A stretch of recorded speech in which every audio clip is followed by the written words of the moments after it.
Is my screen visible? Yes. Right. All right. So just to recall, yesterday,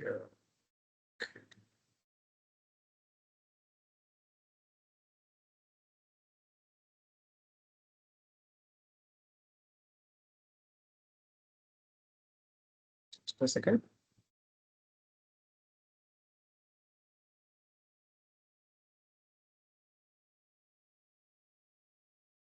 So yesterday we explored on like more detailed in way for loops, right? Mhm. And also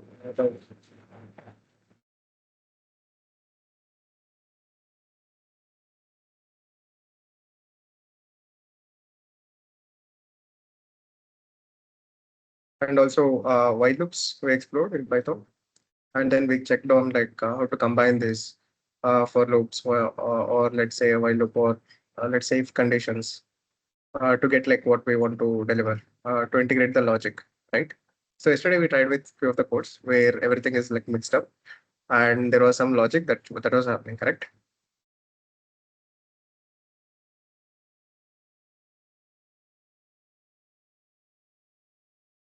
Okay, and also we tried out with like at basic level.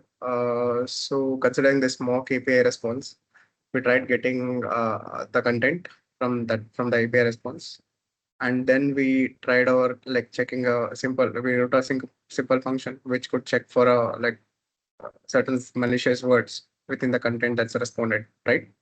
We wrote that function and we checked on like how to write a function, and we went through the code flow on like how this function works and how everything works in this particular code. Correct? Mhm. Like any doubts until this point? Mhm. No?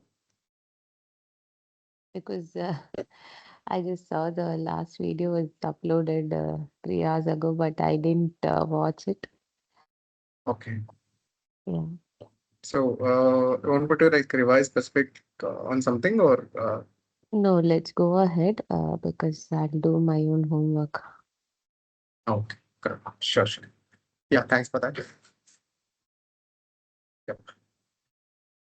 So yeah, so yesterday wanted to explore more on this Python Pydantic. Mhm. Okay, so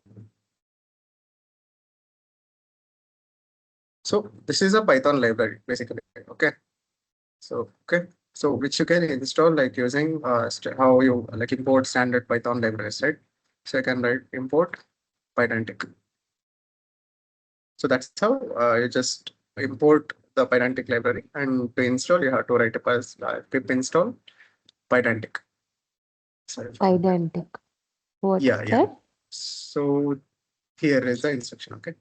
So this Okay. is the like the words PYD NTIC, and this is how like you need like we are using two particular models Mhm. from this Pydantic. Okay. So Mhm. we will be installing this Pydantic and importing it.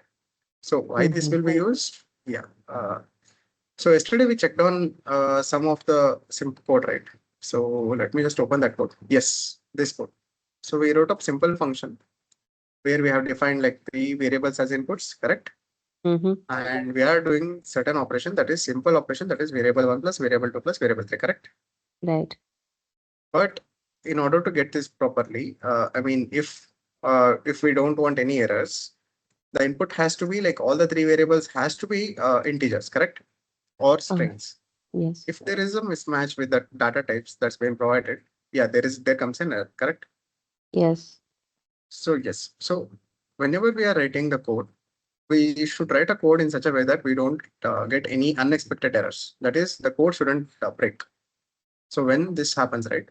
So the code is breaking, and we shouldn't let this happen. We should handle every edge cases. We should handle every errors already within our code, right? Mhm. So we checked on like one simple validation, let's say. So earlier our code was def ABC variable one, variable two, variable three, correct? And this was only like 2 lines of 3 lines of code. That is, we are writing this particular operation add is equal to variable one plus or variable two plus variable three, correct?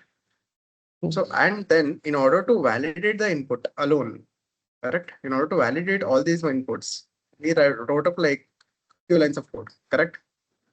Where we are Mm. checking if the input data type, like whatever is being passed for variable one, variable two, variable three, if it is integer type. If not, we are providing a simple message that this can't be added, correct? Yeah. So exactly. So in order to validate something, validate the inputs alone, we are writing more code than actually doing the operation. Understandable? So Yeah. this could be avoided using Pydantic. So what Mm. Pydantic does is it checks, it allows us to check, validates the input formats, input data types, okay, and also the output formats and output data types. So this is what Pydantic allows us. Okay, that's the that could be very essential whenever you are developing, you are trying to develop any function, you are writing up any function or class. Okay, you have a complex let's just say you have an Python sorry, let's just say you have an like models response. Okay, AI responded, and there is incomplete JSON. Let's just say. So how this can be identified? We can make sure that whenever the API has to respond, right? So we will check on that particular like format of the response. If it is broken, we will throw up an error. Like we will handle that case. Okay.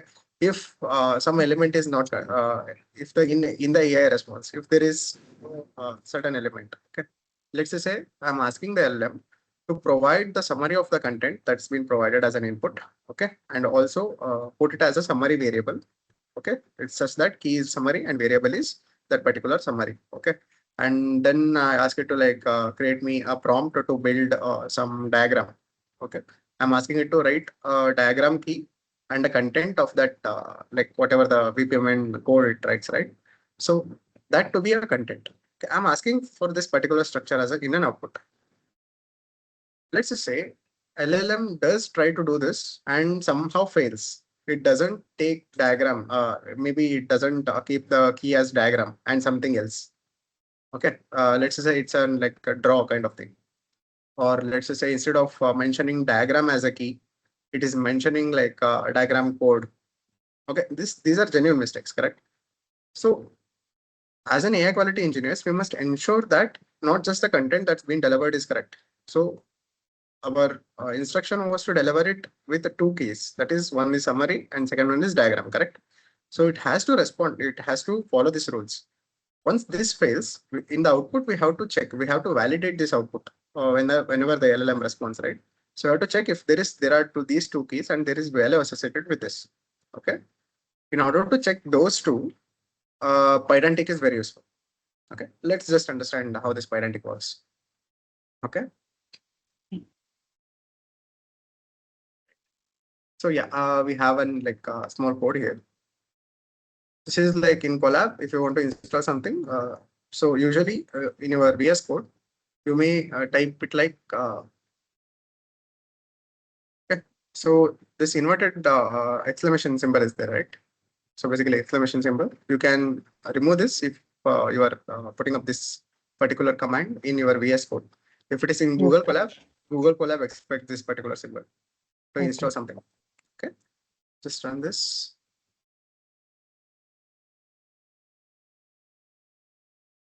So meanwhile, let's check on this. The Pydantic import base model and validation error. Okay.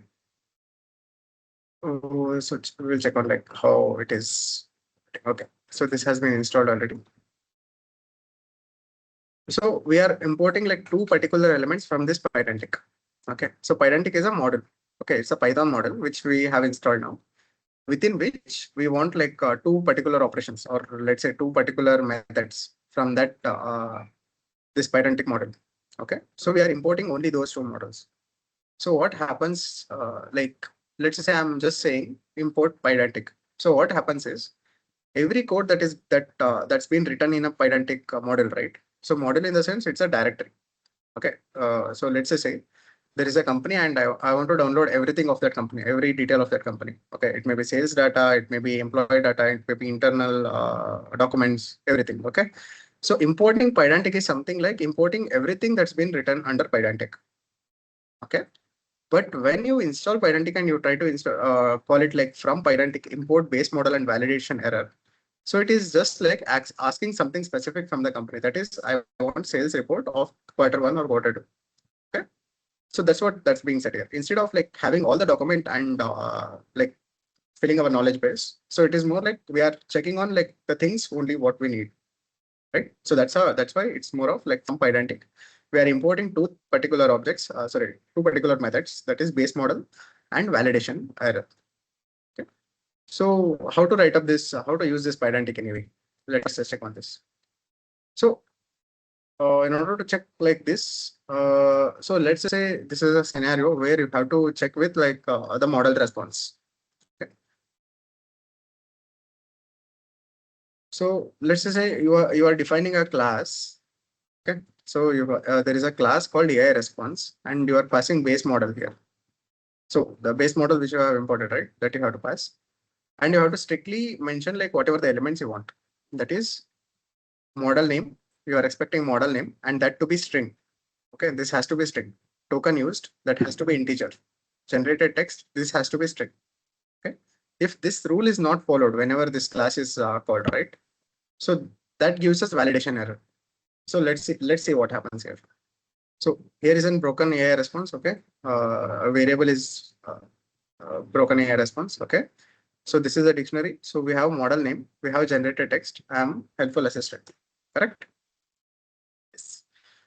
So attempting to parse broken AI. So this will be printed. This is like completely optional. Just for readability, it's been written. And then comes we are using try except block.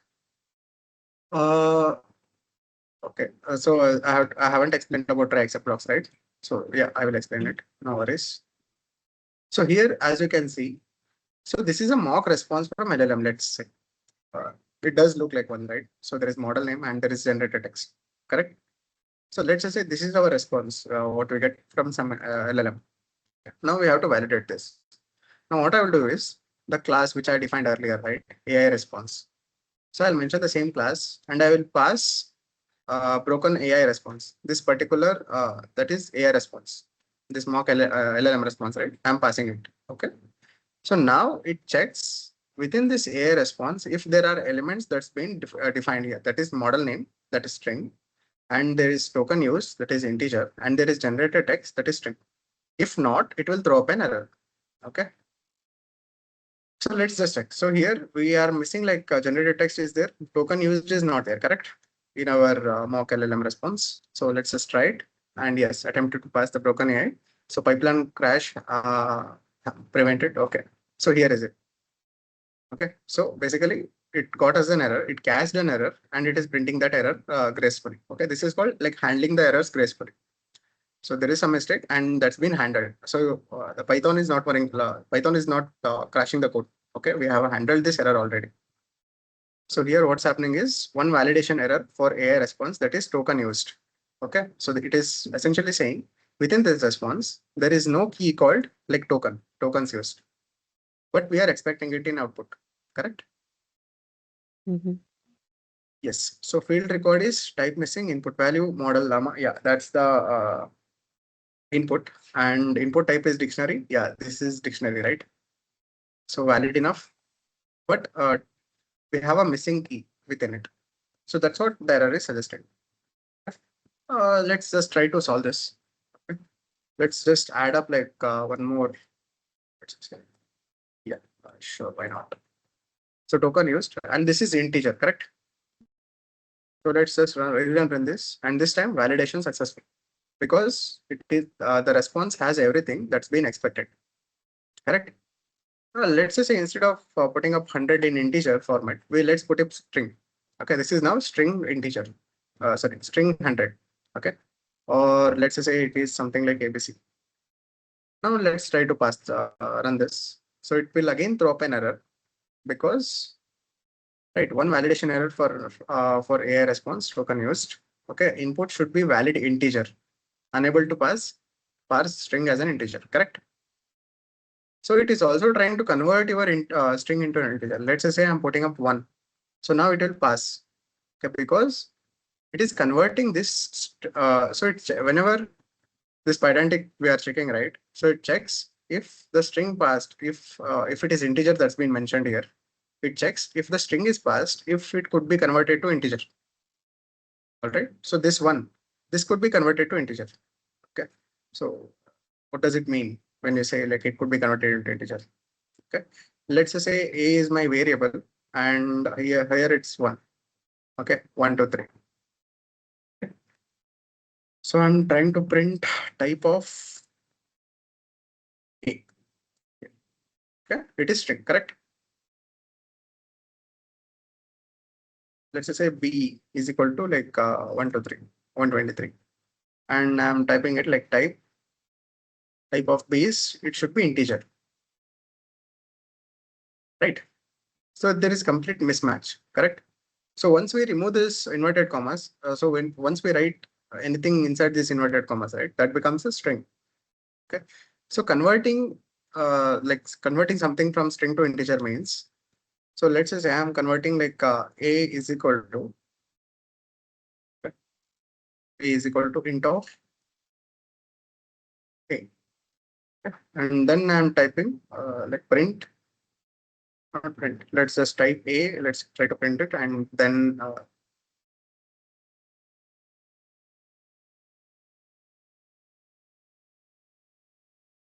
okay, and also the value of a. Let's just run this code.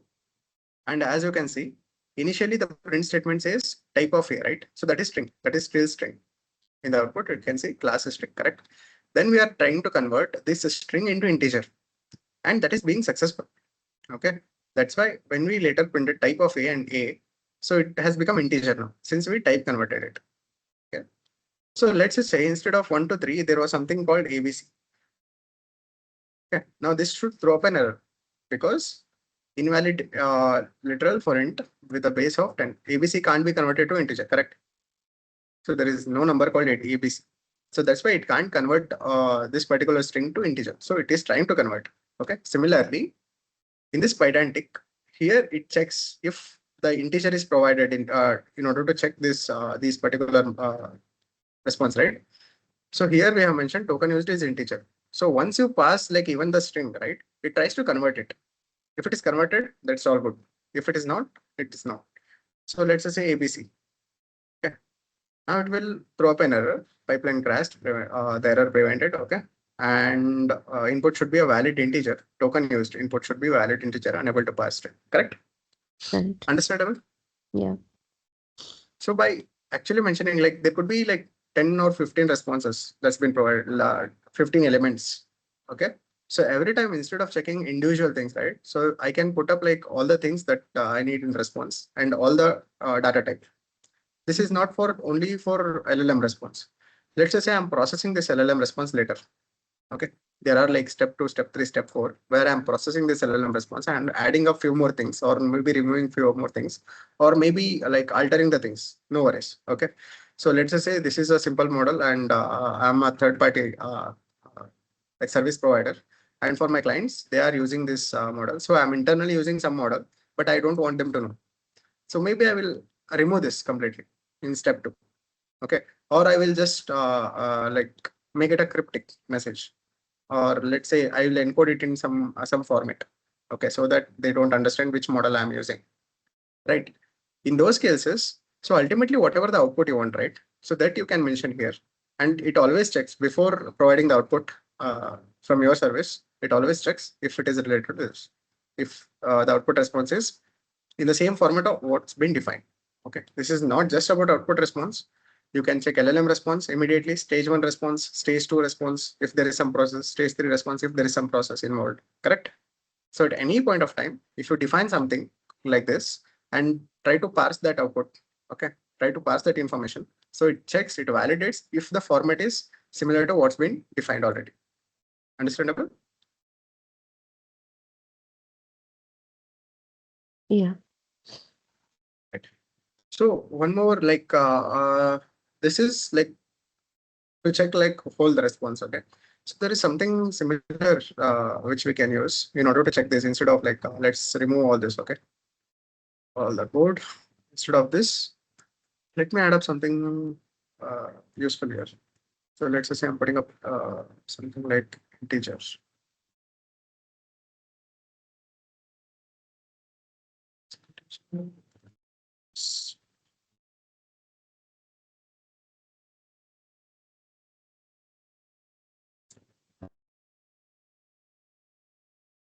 It worked. Okay.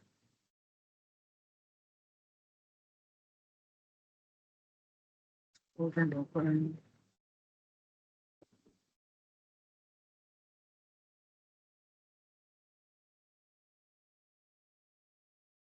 So the error essentially happened like, okay, just a second.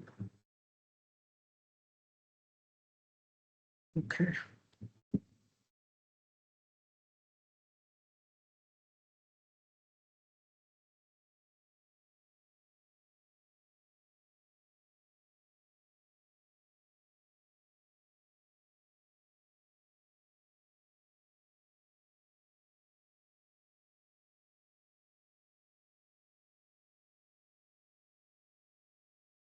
So this is the error, right?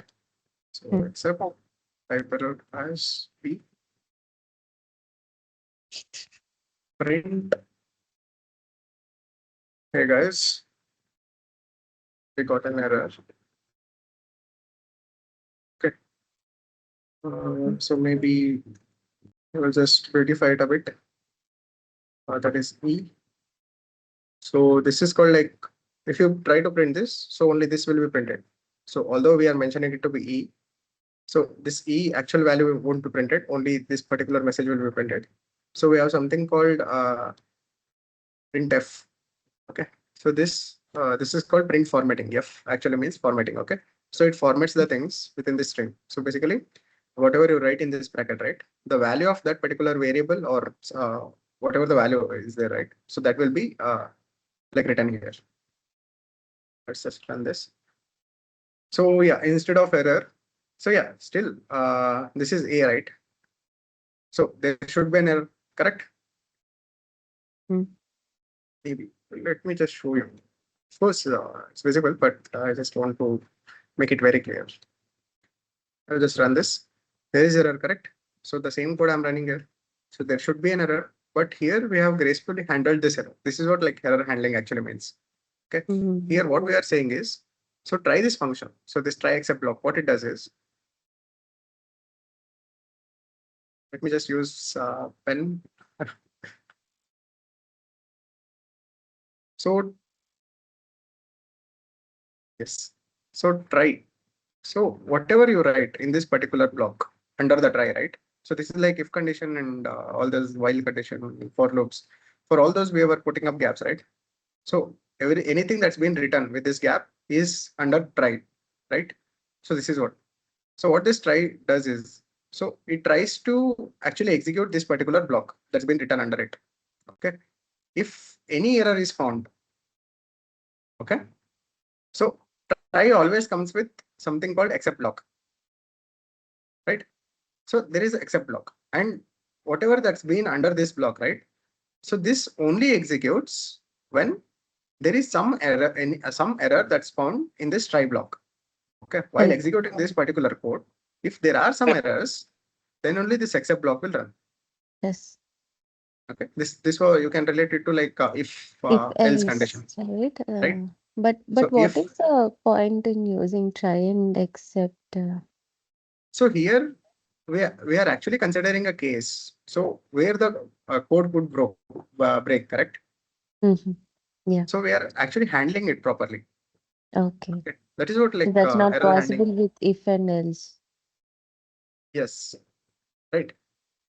So here sometimes we have these conditions where for some particular input the code may break.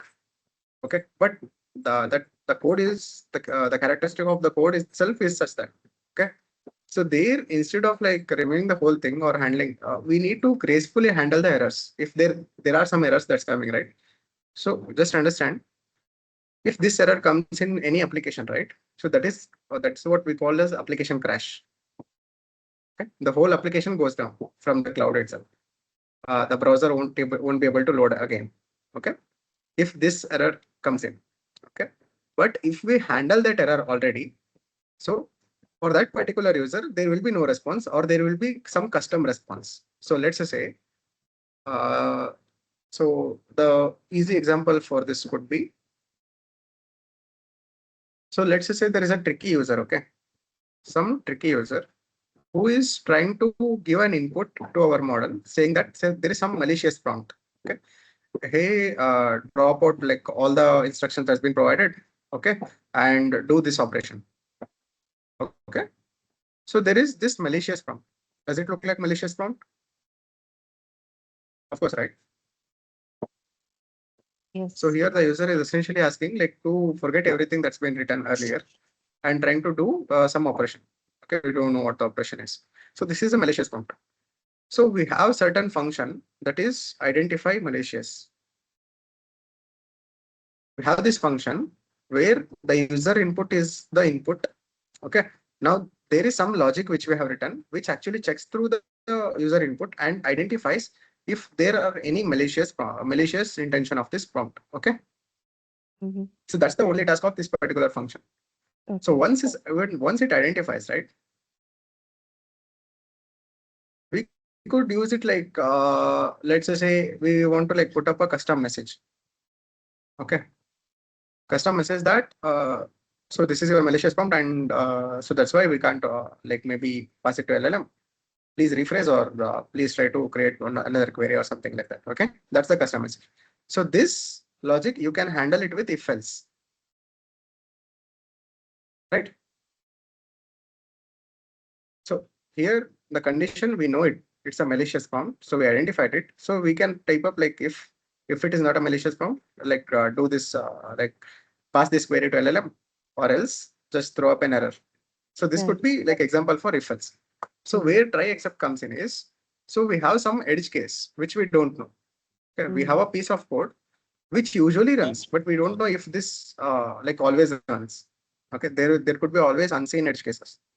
Okay, and that's why most of the code while we are writing in production, right, we have to wrap this code in our try except block so that if there are some unseen uh, conditions that comes in. Okay.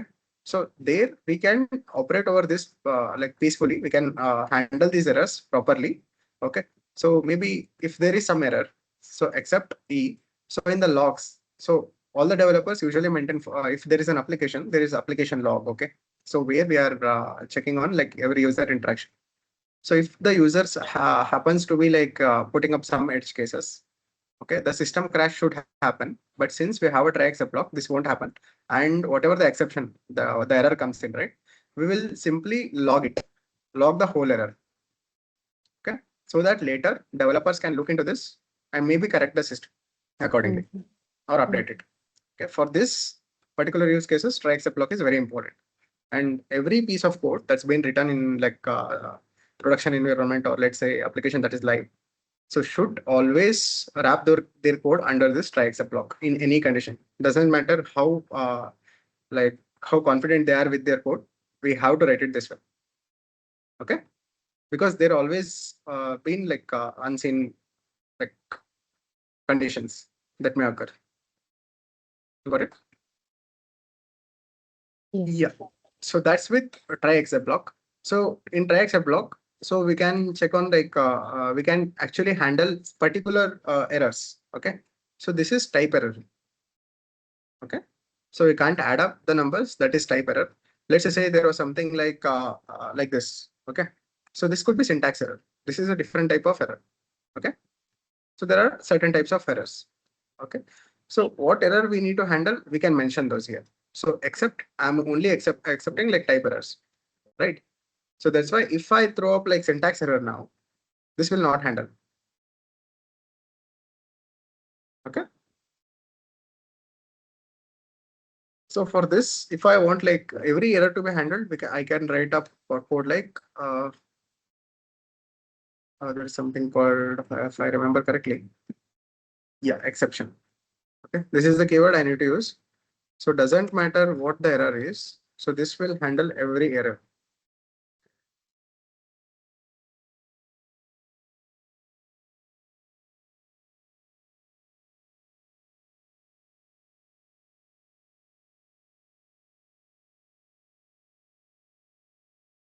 Okay, this essentially doesn't allow syntax error. Okay.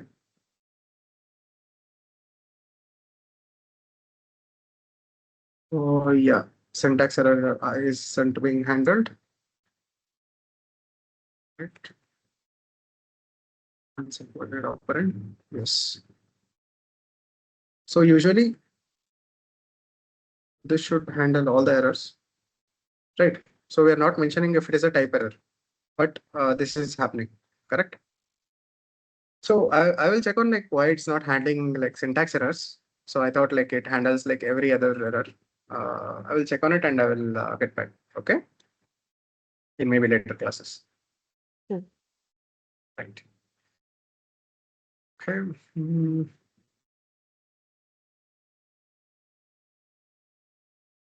right.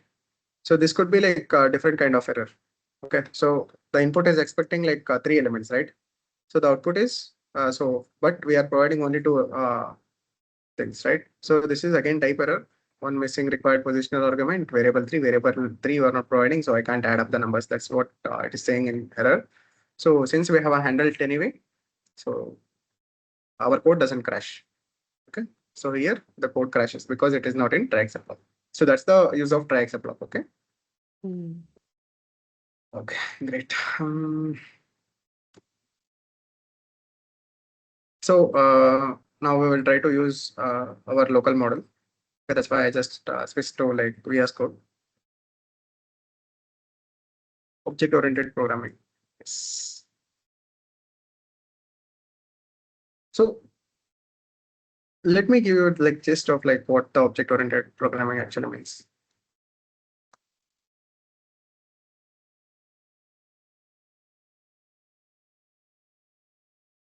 I just love this black background. That's why I'm just writing on this PPTs. Yeah. Okay. So, oops, object-oriented programming. Okay.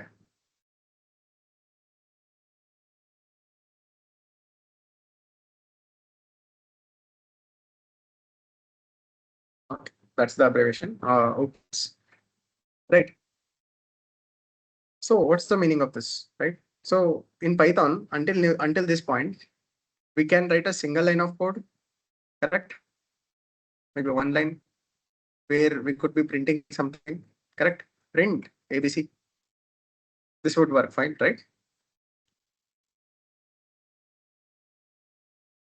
And there are certain codes which we have written like definition.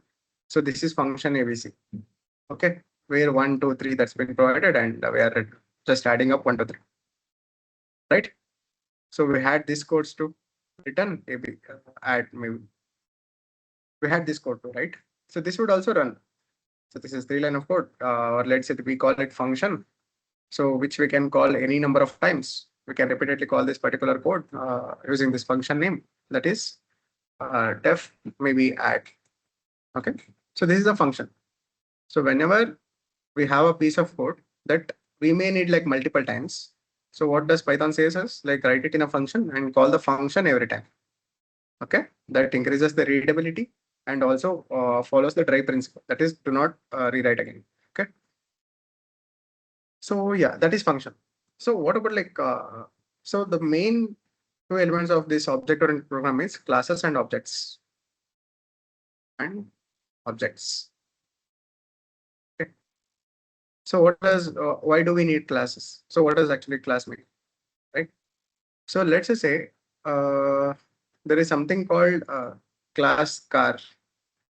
Okay, so sorry. So there is something called class car within which there could be like n number of methods. So we have to understand a simple difference between like this is a trick question. Who like when you say like Python, so somebody could ask. So Python function and method. What's the difference between these two? Okay. So these could be like used interchangeably in generic sense. Okay, because all the properties of Python functions are same to be like methods, but this is like the different name is because so when a function is written, that is reusable code, reusable piece of code, that is function. Okay, but method is different. Methods are always defined under class. So there is some class called let's say car. Okay, and there could be a method called here def. So as we write the same functions, right? Similarly, we can write the methods, that is def, and here comes let's say BMW. Okay, so we have certain inputs n1 comma n2 comma n3 maybe. So we don't know what these are, why it's needed, and there are some logic that's been written, and here we are returning something, return some n. Okay, we are returning some value. So this is same as function, correct? Sorry.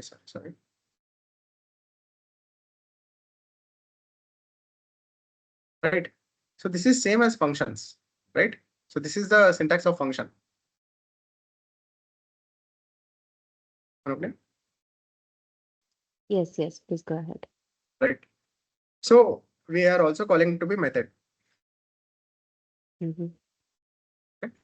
So what's the difference now? So the difference is, so in order to call this function, right? The function call could happen anywhere in the Python code. Okay. Python. Okay. No worries. We can call it anywhere, anytime. Mm-hmm. Okay. But with a method, in order to call this particular method, there has to be object of this particular class where the method is defined. So I can't directly call BMW class, BMW function. Okay. So now since it is under a class, I have to call it method. And in order to access this method, okay, in order to access anything under this class, we have to create object of this particular class. Okay. Mm-hmm. So let's just say there is another method that's been defined. That is, let's just say we have done with BMW. Let's say Ferrari. Okay. So these have set of instructions and set of codes, and it is returning something. Okay. Maybe this BMW method, let's just say it returns all the cars that's been displayed over the years or released over the years. Okay, that data. And this Mm-hmm. Ferrari does the same for Ferrari cars. And there is something called def maybe Lamborghini. Okay, what this does Mm-hmm. is, so it returns every car that's been like passed out like by Lamborghini. Okay, these are the specific functionality of this, but the cars. So here we have umbrella term called car, correct? So all these Mm-hmm. are cars. Okay, if there are set of instructions, if there are set of functions, okay, set of functions which could be like classified into single umbrella term, correct? Okay, which may be serving a simple single purpose or maybe similar purposes, right? Then what we, instead of typing these functions here and there, what we do is we create a class. Okay, now within this class name is the syntax. Okay, and within which we will define every function, every this function. Okay, and we call it method. Now, in order to access this particular method, we have to create an object of this particular class. Why this is necessary is, so let's say you are writing up like long Python functions. You are writing up like a big application, and you are creating so many functions as you needed. Okay, so while creating an application, there could be like one requirement, which in order to solve this, you create one function, and later there could be another requirement to solve this, you create another function. By end of like 500 pages of code, you don't know which function is related to what it is trying to solve, correct? Unless you actually go and read that function, you don't know what's happening in that code, Correct. right? Yeah. So that could be very confusing later. Okay, so that's why what we do is, so something so if it is serving a single purpose, so we classify it under a class and we write all the functions needed within that class. Okay, now in order to access those any information within that class, there has to be object. Okay, so so that could be like little tricky with the explanation, but Is it like something segregating functions separately kind of thing? yes, yes, I'm we like are, categorizing similar kind of functions at one place or something. so we are organizing the things pretty well. Okay, Okay. whatever the study tables want, that's on the study table, and whatever the dining table wants, that's in the dining table. correct? Yeah. So in order to access it, we have to like go to the dining table. That is the creating an object of that dining table. And in order to get anything in the like study table, we have to be there near that study table, correct? So that's being an object Yeah. of that study table. Yeah. So so when we try to print, okay, A is equal to 1, type of 1, right? So type of A. So here you can see it is saying integer, correct? So let's actually try to print it. That is print the whole thing. Okay. Now you can see it is of class integer, correct? Yes. And if this one becomes like ABC, this is of class string, correct? And let's just say this is a list, okay, maybe empty list. Now this is a list class. Can you observe the word class? And now Mm. if it is tuple, so this is a tuple class. So earlier we discussed, we had certain methods. Okay, Yes. so list had certain methods, tuple had certain methods. So how that's being achieved, let me explain. Okay. Mission accomplished. Okay, let's just explain here. So what's happening there is,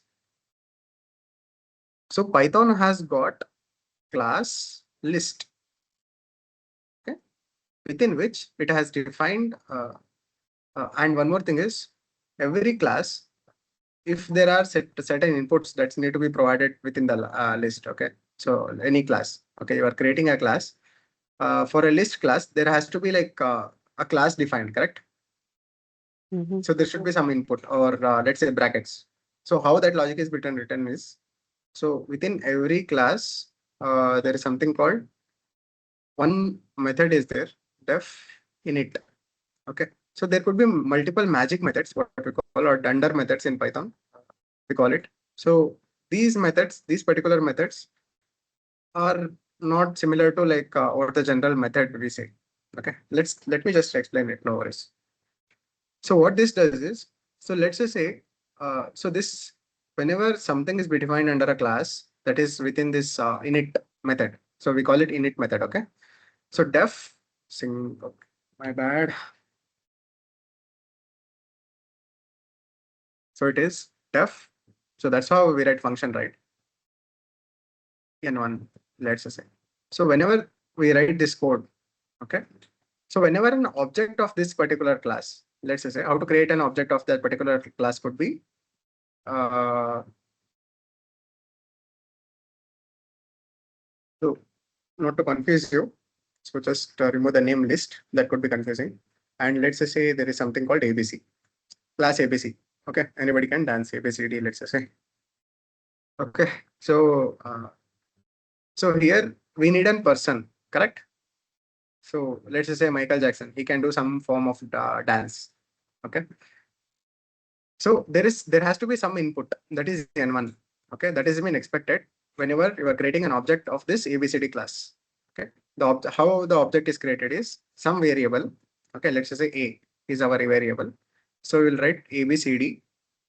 Okay, how we call the function in the similar fashion, we will call this, we will create object of this particular class ABCD, within which N1 is expected, correct? So we haven't passed any inputs here, correct? So we haven't passed any input here while defining the ABCD. That is the class ABCD. But here in the init, we are defining it. So what's the magic property or the this init method? What happens with this init method is, whenever you create an object of this particular class, this particular method is run automatically. Okay, this is the first method that will run when you create an object of this class. So this is expecting N1. So that's why you have to provide whatever the input. Let's say Michael Jackson. Okay, that's the person name. So that's the input for this particular class. Okay. So the class name and the input that's needed. If there is no input needed, no worries. You can just close it without any input. All right. So now this A becomes the object of class ABCD. All right. So once this A becomes the object of this class ABCD, now A can access any information Okay, within ABCD class. Okay, it can access any information. Let's say some variable. What's the value of that particular variable and anything. Okay, and also any methods. It can also access any methods that's defined within this ABCD class. Okay. Okay. It can access any information or any methods that's been defined under this ABCD class. There could be like hundreds of methods. Okay. There could be different transforms, correct? So let's say there are hundreds of transforms that's been defined here in our ABCD class. So now this A, that is that now it has become an object of this particular class. Now it can access any information within this class or any methods that's been written under this class. Okay. And if there is no object created, you can't act over this particular class. Okay. So if there was function called let's say define ABC. So here the casual way is to call ABC and pass like whatever the necessary input, and this would call this function, correct? So but as of methods, in order to call these methods, you have to create object of this class, and within with the like help of this object, right? You can call any methods under it. Okay. So how to do that? Let's just say there is some method called def hip hop. Okay. So this doesn't take any value and it responds back with like all the information about hip hop. Okay. So in order to access this method, I have to write it as a dot the method name hip hop, correct? So I have to write it like this. And now the response from this method that will be provided. And okay, I can take it to some other variable B or E2 or anything. Okay. So this can be accessed only with the help of this object now because A has become object of ABCD class. Understandable? Yes, yes. So yeah, and about like why only list can access append method and everything. I'll just explain it. Just it.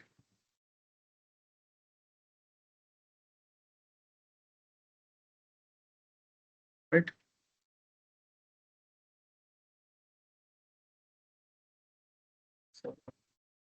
So there is some class list that's been defined and within Python. Okay. Right. So within which there is some method called def append. Okay. So it is taking some value n. Now what it is doing is it is handling the internal logic of like let's just say this is the list that's been provided. Let's say the first value is 1, second value is 2, third value is 3 and 4. Now you have to insert 5. Okay. So what does append does is like it's insert like for the last item, it inserts the value that's been provided, correct? Yeah. That's what append does. So here there is a logic that's been written to append whatever the n. So whatever the input provided, right? Mm-hmm. So that has to be added to the rear end of this particular like list or memory space. The Mm-hmm. logic is written. Logic has been written under this append method. Okay, so that's why. So when you create list, L1 is equal to this empty list, or let's say some value, right? So actually creating the object of this particular class. Mm. Since you are creating the object of this particular class, now you can access any method that's under this class. And all the methods that we seen for the list, correct? Maybe 2 days back or 3 days back, I guess, Yeah. right? So Mm-hmm. all those methods have been defined under this particular class. That's why we can access those. Okay. Mm. But when we create like object of class set, let's just say, okay. So here set of operations that's been defined, maybe union, intersection, correct? Mm. Mm, And yeah. there could be like maybe update union, update intersection. We saw that, right? And there could Mm. be like clear. All these methods, right? All these can only be performed under set because when you create a set, okay. So let's just say 1, 2, 3. So that's how you create a list set S1 is equal to 1 to 3. Let's say S1 is our variable. So when you create this list, so you're actually creating object of this particular set class within the Python. So that's why once you create an object of this set class, you are able to access all the methods that's been written under this set class. Okay, those are the operations you can perform on this set, right? Mm. Now, like this is the class, and in order to access anything under that class, you need an object. So, Mm. can you relate to like what this means? The classes and objects and why it's needed. Yeah, I'll tell you what I understood. Uh, Okay. so, so we are writing different kinds of functions, Mm-hmm. uh, and we are trying to call it out from the Mm-hmm. same class or the same method. I actually understood. Uh, Maybe you uh, are unable to put it out like in the yeah, words, yeah, right? yeah, yeah, Yeah, that yeah. happens. No worries. I Right. No worries. No I worries. understood the That's part function of it. actually. Yeah. Yeah. So the difference between function and method is they are similar in fashion and they are similar like written everything is similar. But the thing is, as a function, you can use it anywhere. Okay, you don't have to create an object for it. But as Mm, of methods, you have to create an object in order to of that particular class in order to access those methods. right, Okay, right. so they Mm, are more like sacred functions. So let's just say there are exam papers. Okay, or mm, let's just say there are papers all around the world, and there are notes. Correct. mm-hmm. Yeah, Again, they are papers, but we may use and throw like A4 sheets, but we don't throw like 2000 notes, right? right. So that's what. Okay. Yeah. So creating object for this particular class is like having an access token in order to access any of these methods. Mm, Okay. yeah, But as of functions, we don't need that access tokens. We can directly access those. They are like right. public usage. All right. Yes. Yeah, that's about like classes and object. So in object-oriented programming, this is the main concept, and there are like other concepts that we need to like explain: inheritance, okay, maybe polymorphism, all this. But as of now, we'll stick on to this. Okay, this is more essential. So as said, so we'll be exploring the Python in such a way that we can explore this AI quality engineer better. Whatever the needed, we'll explore it as we go. Right. Yes, sure. So yeah, the easy way, like if you want to explore more on Python, you can take up like any course or you can go on like YouTube and you will get like great lectures. Okay. Yeah. Yep. So how far So yeah. in as a quality engineer, how far Mhm. do we use this Python in the real time? Okay. So basically, for the loopings to identify the particular response from the LLM, to check if LLM contains something like that we need. Like it could be anything. Okay, it could be positive statement, it could be negative statement, it could be malicious statement. Okay? Mm-hmm. These are the conditions. Most of the time we play around like while, for loop, or if conditions, or try except block, and some simple logic, and these data types. Okay, Mm-hmm. these are the only necessary like equipments we need, and that Pydantic I showed you, right? That could be very Mm, essential. Okay, so like why it's essential anyway, right? yeah. As of this point. So these are like couple of items from Python which we would be needing in order to write all our logics. Okay. Other than that, there could be like there are of course other elements in Python, but we don't have. We are not studying for a single programming language, correct? So we have some agenda. In order to clear it, we are studying this language as the new utility, right? Yes. So that's why whatever is needed, we are extracting it, and whatever is not needed as of now, that's not. It doesn't mean it's not important. It's just that it's not important for us at this point. Mm, Yes. yeah. Sorry. Uh, am I speaking like too fast? Oh no. Okay. So yeah, I do have complaints on like I speak too fast. That's why I just asked, and I felt that I'm speaking fast. All right, no worries. So let's check on something called something important here. Okay. So that is API. Mm. So any idea on like what this is? I tried knowing about it, but Mhm. not a complete idea on it. We use So it the for to create agents. yes. So in order to create agents, yeah, we do We have use APIs. yeah limit also for that. Okay, no worries. Let's just explore it like in simple words, maybe. All right. So API, the abbreviation of like application program interface. Okay. So how does this work? Okay. So let's just say there is user. Okay. He is connected to internet, correct? Or let's just say cloud. He is connected to cloud or internet again. So user actually requests for something. Okay. Maybe user is requesting for, let's say there is an like international cricket match that's been going, and the user wants to know, or he tries to Google what's the score for this particular match. Okay, so that's the query. Okay? That's the query that Google has to search for now.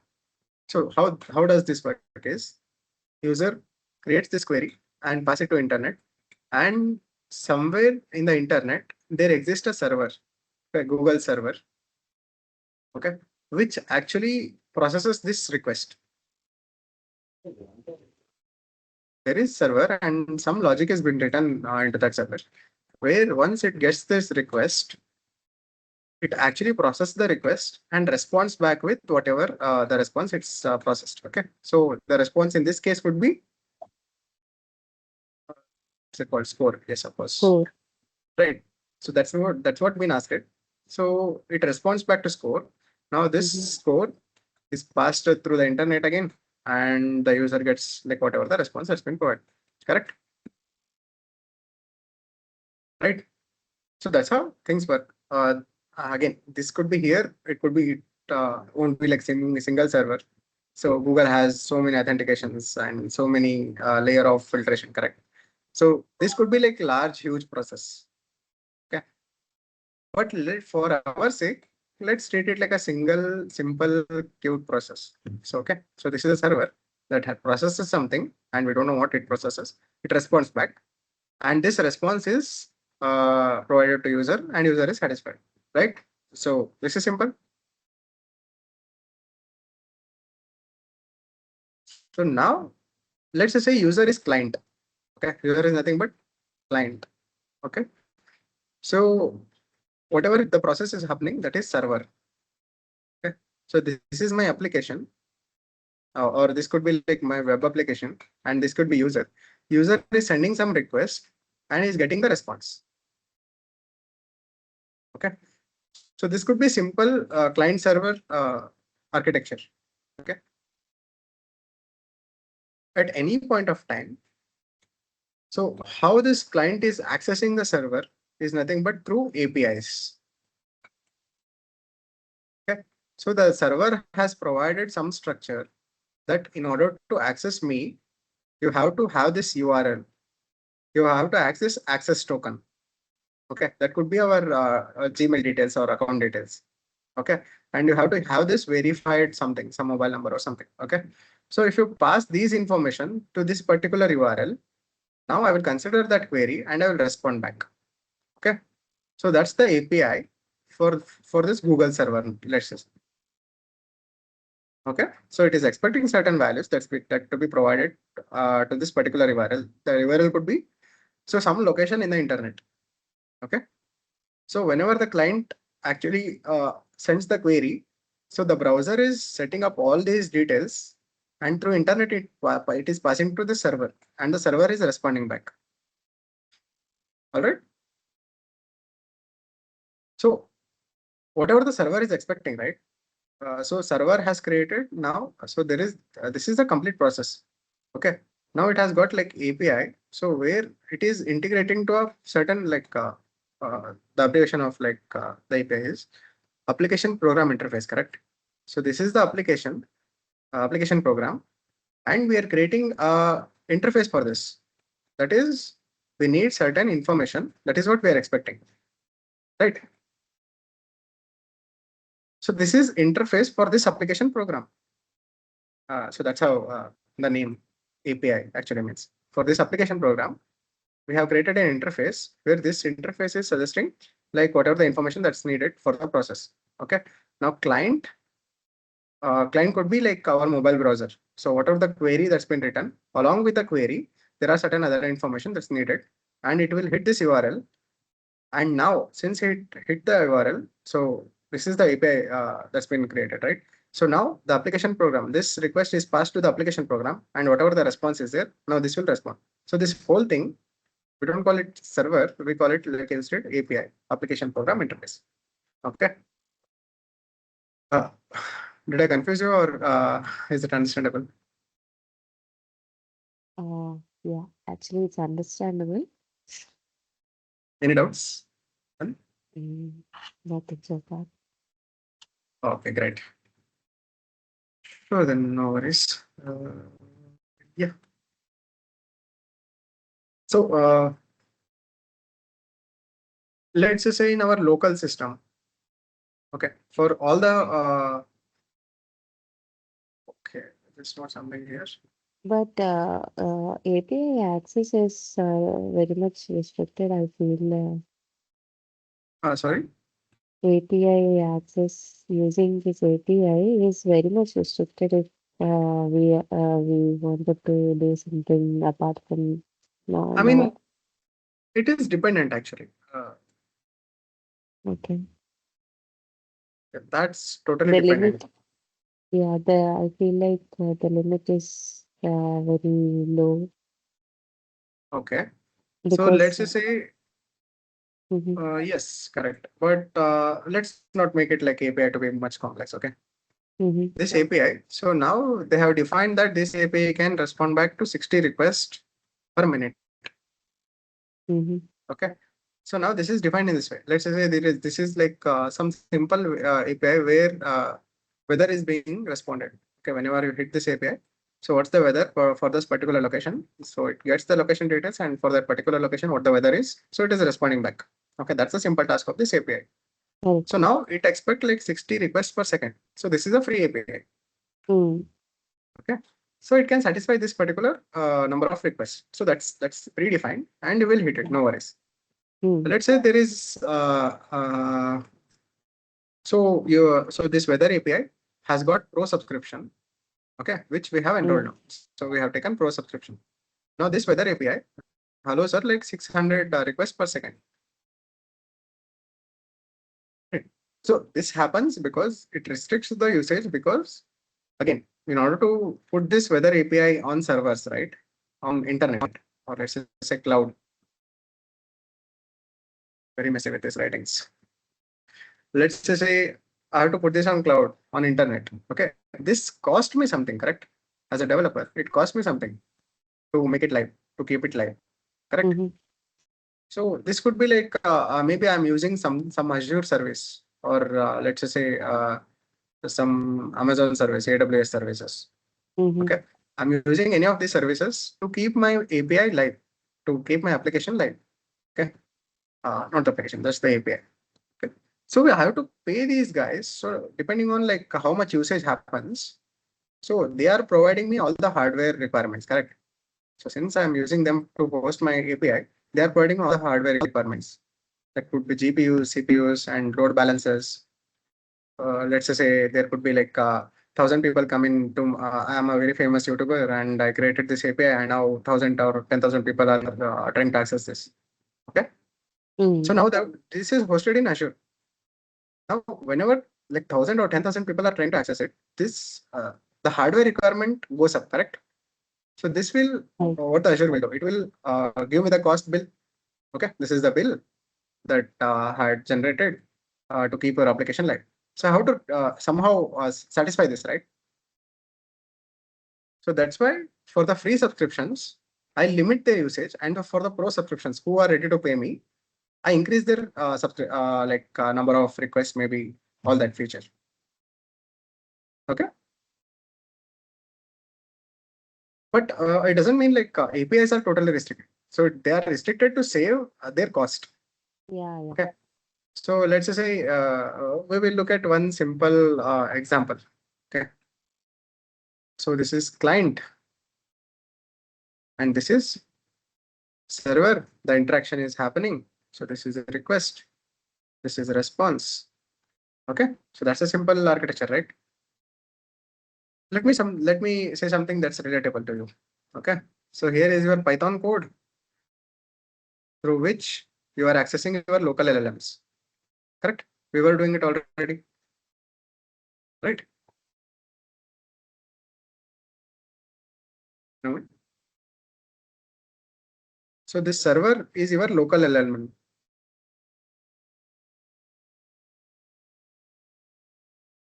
Okay. So this server is local LLM, which is operating over your system. Okay, your hardwares, correct? So Llama 3.2, which you are trying to like access and operate over, right? So that is within your system. So all the hardware that is being fulfilled by you, correct? So you have bought that laptop, you have that hardware, you are providing it electricity, and every cost, all the cost is on you now. Okay, no Azure or no AWS now. So this doesn't have to be on internet. Okay, your machine itself has this local LLM, okay, which is processing the request and passing down. And you have Python code which actually pings this local LLM, right? So we checked on something called like local host. This one, right? So here it is saying Olama is running, correct? So what this actually means is, so this is a browser, correct? This is like Chrome browser. So here we are hitting this particular location, which is like in our local host. So we are not connected. We don't have to connect to internet, but yeah, we are hitting this location. Okay. And now this is responding me back with Olama is running. That's the message. So here, can I say my computer itself, this was the request. I was the client and my computer is processing. So can I say my computer itself is the server here? Understandable? Yes. Now I have an API in my grasp, and this doesn't cost me anything in order to access it. Okay. Yeah, it does cost electricity and the upfront fee you have paid for your laptop anyway. But excluding that, it won't be costing anything, right? You can use it any number of times. I can send up like 1,000 maybe 1,000 requests or maybe 10,000 requests if you have the hardware to like handle such requests. Yeah, it will handle, right? So the concept of like what you asked, so these APIs are usually restricted, right? So that is Yes. dependent. Okay. Yeah, there could be a restriction, but yes, that's not entirely true. That is dependent. If it is your own system, you don't have the limit. But if it is something that's been hosted on the internet, they usually set up the limit to save their cost, of course. Right? Oh, Does that make sense? yes. So yeah, so that is API and client. And from this internal architecture I explained, that is your Python code and local LLM, right? So here you have a Python code, and here I'm putting up this payload, okay? And I'm actually requesting something. So this request is another library, okay? Mm-hmm. So this request is another library which helps me like create a request like this. So whenever browser, let me show you actually. Hmm, Let me go to inspect here. This Let me go to inspect here. So it shows me everything that's a developer should look for. Okay. So I'll just reload this page and every data that's been like generated here, right? number of LLM, number of API that's been hitting once I load this particular website. That is listed here. Okay. So there could be like, this is the request. So this is the request. This is some element. I don't know what's being loaded. It could be this image or this, it could be some PDF. Okay. This could be this download button. Okay. But this is hitting something on the internet. So it is coded. Okay. Once it is hitting it, the response you are getting it. And from the response, this is being loaded. Okay. So let's just say I click on download. Can you see? There is like some LLM, some API call that's happening. Okay, let it load till there is a request that is GenAI OWASP dot organization download. This is the location. Can you see it? Yes. And this is the request method, that is get method. What get method does is, so whenever you have a request such that something has to be responded without any inputs. Okay, there are no inputs that I need to like exclusively provide. Only thing is whenever I send this request, it has to respond my back with some data. Okay, for those we write up get request. This status code 200 says that this request was successful. Now here is a preview and there is something called response. So yeah, this is the response. So I have downloaded file now, right? So I got that file downloaded, right? So this is the encrypted data of that particular file. Understandable? Yes. So this is an API that's been internally hit. Whenever I click on download, this API is being hit, and the data from that, so it is processing my request and it is passing me down a file, and that file is being downloaded in my browser. Since I have it already, I'll just maybe delete it. Avoid confusions. Okay. All right. So yeah, here everything is visible. So you can go to this network tab. You can do it on your laptop. You can open up any browser and click on right click and go to inspect, and you will get this particular page. So here, every detail of this, whatever the page you have loaded, right? You can hover over and you can just see the HTML code. So whatever the code is responsible to create that particular section. Okay, that's visible here. Anyway, I just showed you like a real-time API interaction, right? And let me show you. Okay, so this request library.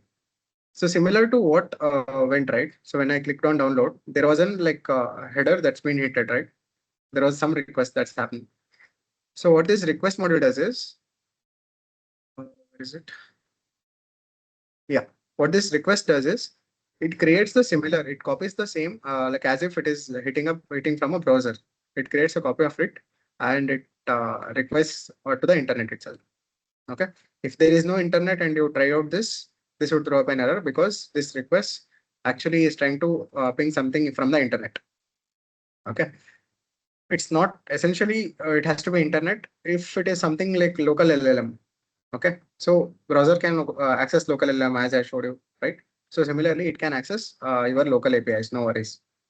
But for the APIs that is posted, you have to connect it to internet. Then only this will work. Anyway, so yeah. So have created a class. Maybe we are okay. Sure. We are already over time. Maybe we will explore more on request library tomorrow and also check on this local LLM interaction tomorrow. Okay.